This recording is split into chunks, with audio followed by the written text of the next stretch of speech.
entrepreneur. And um, I'd like to go back to the story so that you would understand why I'm doing what I'm doing. Okay, so I supported myself through university education with fashion, and then I believe that if I can, anybody else can if they want to.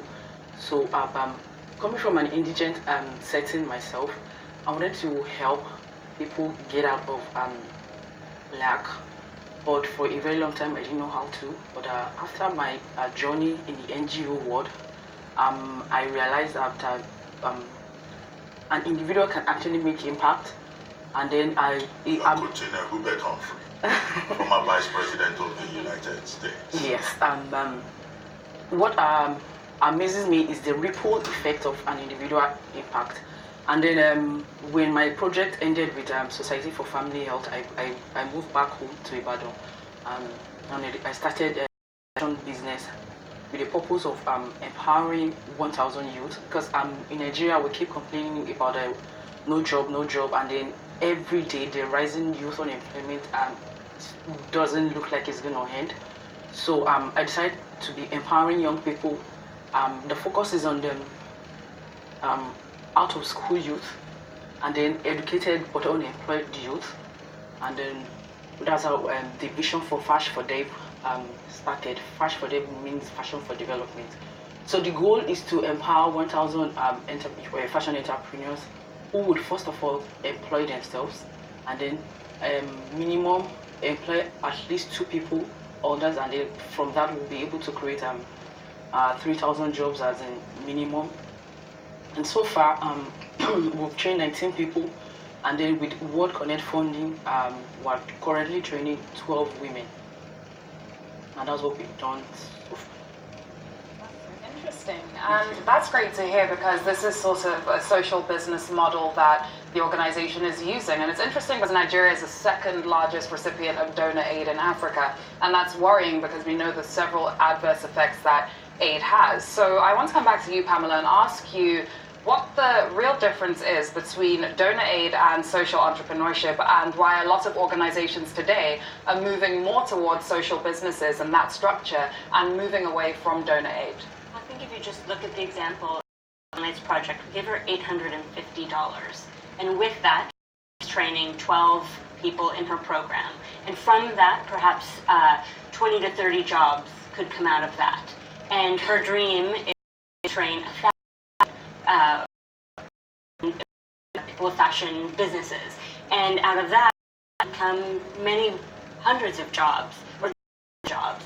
And so, for such a little investment that is so cost effective and so cost efficient, we're getting so much traction.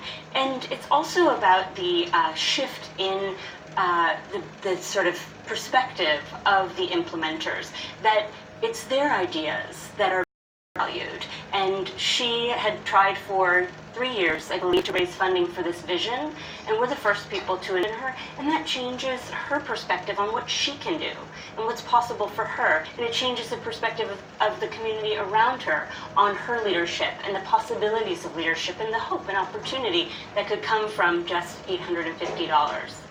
Well, I'm lost too with you. I mean, World Connect, I understand, is in about 42 countries. You must have had, quite some experience from one country to the other. How do you deal with the issues of trust, considering the fact that that could be a major challenge in Africa? Great question. So I should say the ways that we work is through field partners in country. In the case of Omobolanle, we worked with the YALI, the Young African Leaders Initiative project, to find her. So all we're doing our due diligence through field partners on the ground. We are investing risk capital, small amounts of it, but relying on trusted intermediaries. We have less than 1% of the $6 million we've invested over the years to fraud, waste, because the fact that we have this kind of risk mitigation strategy in place, but also because we trust. Feeling of trust is empowering, and also we require that communities match 10% of the funds we give with cash from the community, so they've got skin in the game too, and they don't want to see these projects fail. That's very important. Bolanle, I see. I like your T-shirt. It says hashtag Fash4Development. Yeah, so much. So, That is my favorite color. and then you say fashion beyond sewing. Yes. What do you mean by that?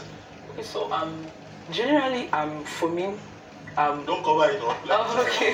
Viewers see.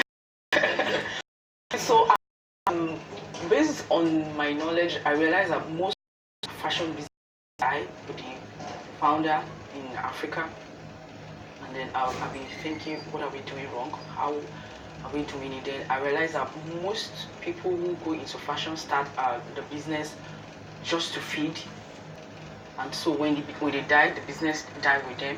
So I'm looking at beyond sewing.